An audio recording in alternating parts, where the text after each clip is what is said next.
Hi, it's time for another math easy solution. Time to discuss further into the discovery project rotating on a slant video series, and now go over question 6. Basically, to recap, the discovery project is it's a pretty useful project at the end of each chapter of my calculus book that goes into pretty advanced mathematics here. In this case, we're going to be rotating on a slant.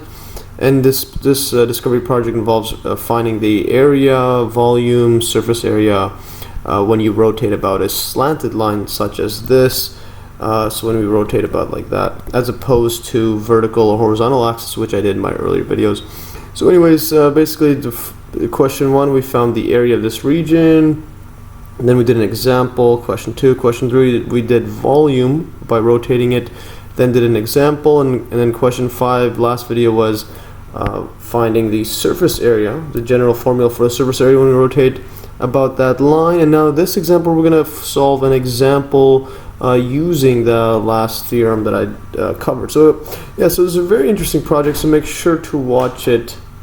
Yeah, so now in this example, we're going to cover this one. It says, use a computer algebra system to find the exact area of the surface obtained by rotating the curve y equals x power 1 over 2, or basically square root x, from 0 to 4 about the line y equals 1/2 times x, then approximate the result to 3 decimal places. So if I were to just graph this out, well, before I graph it out, let's look at the values of these. So at x is equal to 0, well, we have y equals to, well, square root of x. This is going to be, well, we plug in 0 inside it. So for this equation, we get 0. And also for this line right there, we have y equals 1/2 times by 0, which equals 0. Just to get the points here. So you know this is a straight line. This one's going to be like an arc kind of shape. It's going to be curves downwards. So at x equals to 4, we have y equals to, for the function, this is going to be square root 4, just equals to 2. And then the other one where you have 1/2, this is going to be 1/2 times 4 divided by 2 is equal to, well, 4 divided by 2 is just 2. So basically the same values at the endpoints. So if we were to graph this out, just draw x, y axis. So it's at the point 0, and then it goes up to the point 2. So the graph, the square root function looks something like this. So that's how this function, let's go extend it out to here. And this is all the way up to x is 4. Erase this, right, x is 4 right here, and this is our y equals, well, x power 1 over 2, or square root of x. So that's how that function looks like. And now the line, the slanted line is going to be, well, it connects from 0 to both the same point, so it's going to be a straight line across like that, and this is our y equals to 1/2 times x line. So now when we rotate about this line, what we end up getting is basically, well, let's just shift it from across there, and then 3D looks like this. So you get basically a shape that looks like this. And now we're finding the surface area across it. We'll call this S. And now the surface area is basically from the question 5, so from Q5, the already derived that the surface area for a general function is, let's just scroll up, so 2 pi, and then all the way like that. So we have 2 pi divided by square root 1 plus m squared, integral from p to q of f of x minus mx minus b, and then we have square root 1 plus the derivative squared, derivative of f squared, and then dx. Let's just see if we wrote the exact same one. Yeah, so it's exactly the same thing there, and this is 2 pi. So now we got to find the values. Well, m is just the slope of the slanted line, which here equals to mx plus b, so that in this case m is just equal to 1/2, and then b is equal to 0 because there's no b there. And this one here is just our f of x, like that. I'll just put that later. So, and now our interval, we're going to go from P to Q, which is, well, this is our Q. This one's our P. So we just plug in those values. And then the last ones, yeah, the fx, this just equals to square root of x, which equals to, this is again x1/2. Easier to take the derivative when we have that. So the derivative is going to be, we'll put the 1/2 down, and then you minus a power, minus 1 to the from the power. So we get 1 over 2, negative 1 over 2, which equals to 1 over 2 square root x, like that. And let's just simplify further what we know. So m is 1/2, so plug this inside the squared, so f prime squared is going to be equal to 1 over 2 square root of x squared, which just equals to 1 over 4, and then x. So that's what this equals to, and I'll just simplify this 2 pi over 1 plus m squared. So 2 pi 1 plus m squared is going to be equal to 2 pi divided by, it's going to be 1 plus, and this is going to be 1/2 squared. That's what our m is, so 2 pi over 1 plus, now we have 1 over 4. Now multiply this by 4 to get the common denominator, so multiply and divide by 4, so times by 4 divided by 4. We just end up getting, this is going to be 2 pi over square root 4 plus 1 is 5, and then over 4, which again equals to 2 pi, simplifying further, over square root 5, and this is going to be divided by 2, and then you're dividing by 2, so you flip it on top, so now you have 4 pi over square root 5. So I just put that in because it's just a simplified when we put in this this integral. So thus our integral is going to equal to 4 pi over square root 5 integral from 0 to 4 of f of x, which is going to be f of x minus mx minus b. So we have, this is going to be square root of x minus m, which is 1/2, x minus b is 0. Now we just go 1 plus, and then we put the derivative squared, which is 1 over 4x. 1 over 4x, and then dx. Like that. So now we have this, and this is a pretty complicated integral to solve by hand. That's why it says use a computer algebra system right here to solve it, and then approximate your result to 3 decimal places. So what I have done is basically just go to website here. This is a pretty useful integral calculator. So here you can type it out like this, and it shows here. And if you click on the options, you can go make it a definite integral. So 0 to 4. So I've put that 4 pi, so 4 pi times square root 5, divided by square root 5, times it by square root x minus 1/2 x, times by 1 plus 1 divided by 4x, all square root there, and dx. So when you solve it, what you end up getting is an answer such as, this is the indefinite integral. This is pretty complicated, and then we end up getting this answer right here. So we end up getting the exact value here, and the approximation here, 8.55423, etc. So that is our answers. Yeah, so now let's just put that into here like I've done here. So this is our answer right here. Move it across there. So this is the exact answer. The surface area is equal to this. That's our exact answer. And then our approximation, we need up to 3 decimal places, 8.554, and rounds up. So then S is equal to, roughly. And then we could just go and then cut off the value like that. So 8.554 like that. Yeah, and so this is our answers, but I just want to make a note that my calculus book gives a slightly different version of the answer, but it's the same thing. So note that my calculus book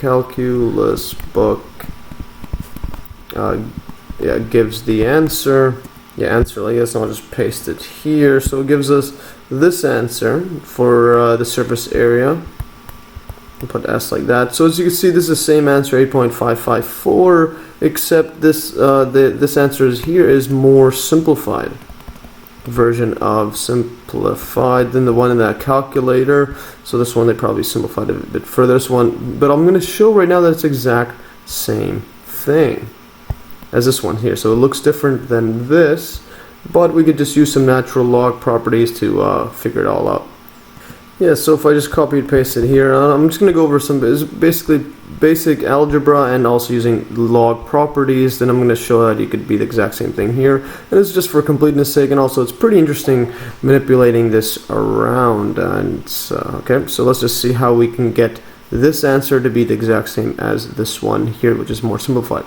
So what we'll do first of all is I'll just write this out. I'm going to use natural log properties or just log properties, and then we're going to combine these two logarithmic functions. So pi over 192 square root 5, put that just out of the bracket like that. So now we have 3 ln. Here what I'm going to do is I'm going to subtract this out. So this is a division by 2 is division by 2. Actually what I'm going to do instead, actually we can combine these, since when you subtract logarithmic functions, the values inside, you could just divide them out when you put them together. So this equals 3 ln, and we're going to factor out the 3. But you could just, so we factor it out and then write 3 ln, then put a giant combined 17 plus 4, square root 17. Let's write this neater. Square root 17 plus 4 divided by 2, and this is all divided by this right here. So 17 minus 4 divided by 2. So this is a divide by 2 here. This goes on top, so we can cancel just the 2's. These are just canceled out. And then I'm just going to write this further out. So plus 296 square root 17. Actually, what I'm going to do is, yeah, let's do that. So minus 64. So now what we have is, in this case, I'm just going to look at the ln by itself. So we have ln of 17. Let's write this out. Square root 17 plus 4, because the 2's have cancelled. And this is 17 minus 4.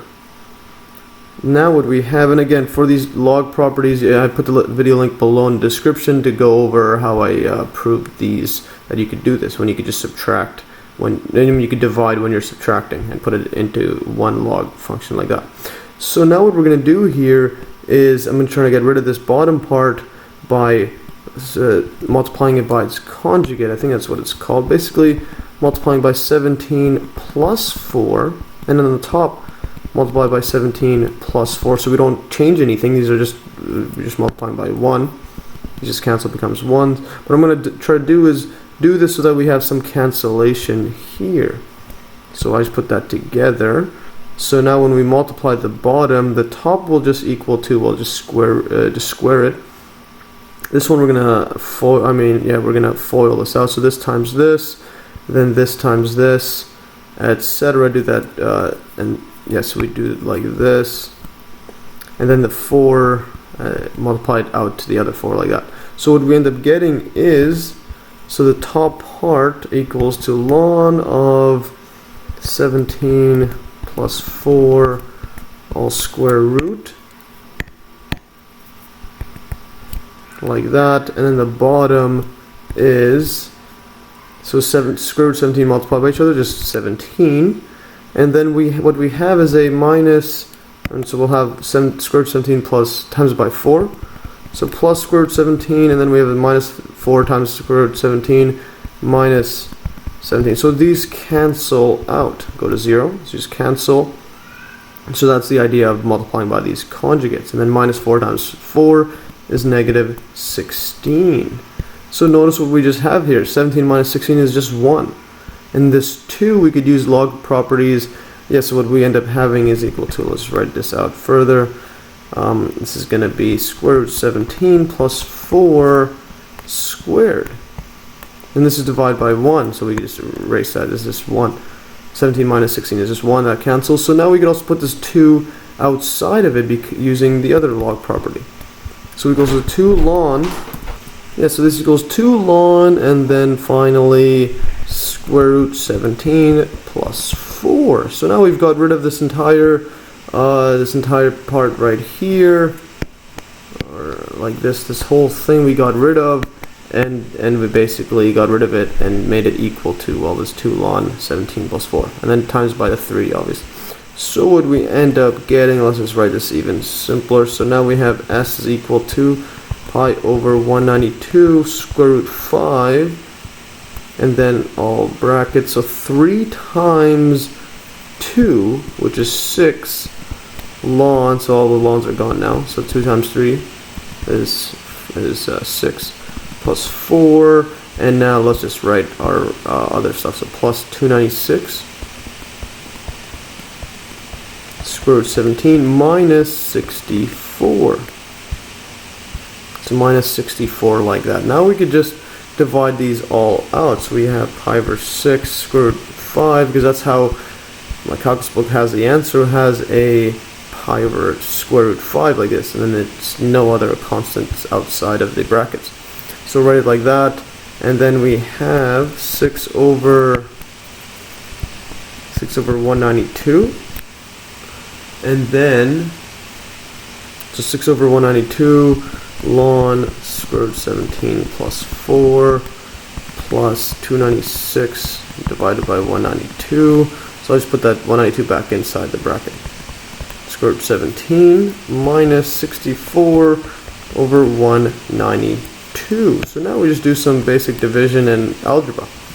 So let's look at the first coefficient here. Is this 6 and 192. So 6 over 192 is equal to, so let's write this 1, 2, and then 3. So let's go look at the first one. So 1 6 over 92, this also equals to, well, the top is just 3 times 2, and the bottom here we could write this as, well let's just divide this by 2. 192 is equal to, well, 9 here. 9 times 2 is 18, subtract, we get 1, this is using a long division. And then 12, so this goes into 12 6 times. So we get this 96 times 2. This just cancels. And now we have this 3 over 96. So you can just divide 3 inside. 3 goes into 9 3 times, into 6 2 times. So we have 32. Times it by 3. And we have a 3 like this. This 3 just cancels. So we're left with 1 over 32. Which is, let's go back up. 1 over 32. So we got the first one. Now we're just going to look at this. We need to get 37 over 24 and negative 1 over 3. So let's look at the second one. Is 296 divided by 192. So let's write this. 296 over 192. So the bottom we already wrote it as 32 times 3, and then there's also the 2 we had canceled. So that's 96 times 2, or 32 times 3 times 2. We already solved that from the first part. And now we have this 296, which becomes, let's just divide that by 2. This is just the way I like solving it by hand. You could do this in a calculator or whatnot, but I'll just do this by hand. So 2 goes into 296. Let's go 1 here, the 2, and then we have 2 goes into 9 4 times, so 4 times 2 is 8. Subtract, we get a 1. 6 like this. Let's raise this 4 again. So then now 2 goes into 16 8 times, so 148. So this equals 148 times 2. So these cancel, and now the last part is 148. Let's put this in a circle, under its own bubble. Now the last one, let's go 2 over 148. This goes into it 7, like that. Yes, 7, and then goes into 8, just perfectly goes into it 4. So 74 times 2 is just 148. So this equals 274 times 2 over, and this becomes 16 times 2 times 3. Now we have this cancels with this. And now the 74, the last one, let's try to simplify it further. 274 goes into it, this goes into it 3 times. 3 times 2 is 6, subtract, we get 1 over 1. 4, then 2 goes into 14, 7. times. So 7 times 2 is 14? So 37. So this equals to 37 times 2 over, this becomes, well, 8 times 2 times 3. And 16 is just 8 times 2. So we cancel these 2's. So now we have 37, which can't simplify any further, times, divided by 8 times 3, which just equals to 37. 8 times 3 is 24. So let's go back up to that. And there's our, where's our value right here? There it is. So there's our 37 over 24. So that's pretty easy. Now this last part that we have is this 64 over 192. 64 over 192, which just equals 2. And now, well, let's just divide this out. 64 is just 32 multiplied by 2. And this 192 we already showed that is just 32 times 3 times 2 as above, and then it's basically this cancels, this cancels, this cancels, this cancels. We're just this 1 over 3. So that is exactly what we had to solve for. Where is it? That's right here. 1 over 3. So we got the exact same answer. So putting this all together, we have s is equal to pi over square root 5. Let's just put this all here. Square root 5, this 1 becomes 1 over 32. So ln, let me just put this like this. Ln square root 17 plus 4. And then this is 32. And then we plus, this is going to be 37 over 24. And this was a square root 17, I believe. Let's just go back up here. So yes, square root 17. And then minus 1 over 3. And there is our simplified answer, which is exactly the same as our calculus, as my calculus book. And again, the answer is roughly 8.554. Plug into the calculator, or just use what the integral calculator showed. So anyway, that's all for today. If you enjoyed this video and also this pretty just interesting, it's a bit tedious, but pretty interesting algebra at the end there to make it look like the exact same thing as here, because this one's not simplified as this one is. And again, using the log properties of division when you're subtracting, and the power, you can take it out of the ln function. Anyways, all for today. Hopefully you'll learn from this video series as well. This is the last video of the Discovery project rotating on a slant video series. Hopefully this helped you out. So make sure to watch my earlier questions on it, because they were all very interesting math concepts. Anyways, all for today. Hopefully you'll learn. Like always, you can download these exact notes in the link below. Thanks for watching, and stay tuned for another Math Easy solution.